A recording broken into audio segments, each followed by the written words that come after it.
Following a few pieces of legislation moving through the State House that could change Ohio's election laws. NBC4 State House reporter Natalie Fahmy joins us now live. Natalie, where do those bills stand?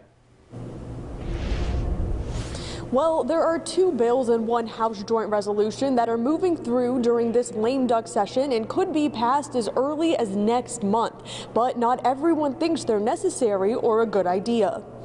On Monday, the League of Women Voters of Ohio, ACLU of Ohio, and All Voting is Local held a press conference to address Senate Bill 320 and House Bill 294. Last year, Secretary of State Frank LaRose testified as a proponent for House Bill 294. LaRose's team says they're still reviewing the new amendment to the legislation. The bill would do things like appropriate funds for electronic poll books, but would also limit Dropbox access. Dropboxes are used for not just your ballot, but your absentee request and your voter registration form. Campaigns use it to submit their campaign finance filings. And so this idea that we would limit Dropboxes is wholly unfair. Right now, to vote, you don't need a photo ID. You can present something like a utility bill or bank statement instead. But Senate Bill 320 would change that, requiring a photo ID. A spokesperson for LaRose tells me they are generally supportive of this bill, as long as the IDs would be provided by the state at no charge to voters. We have voter ID right now that works. Fraud is exceedingly rare.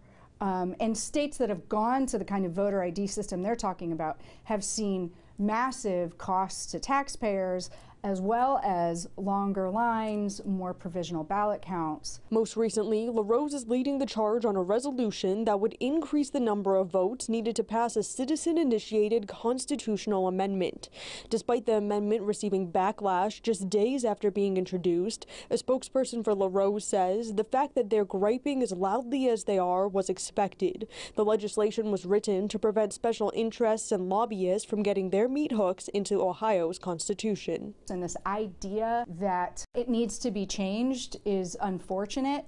It's rare that citizens' initiatives come to the ballot, let alone pass. It's not an overused process. But what they're talking about is bad government. It's really taking the voice away from the people.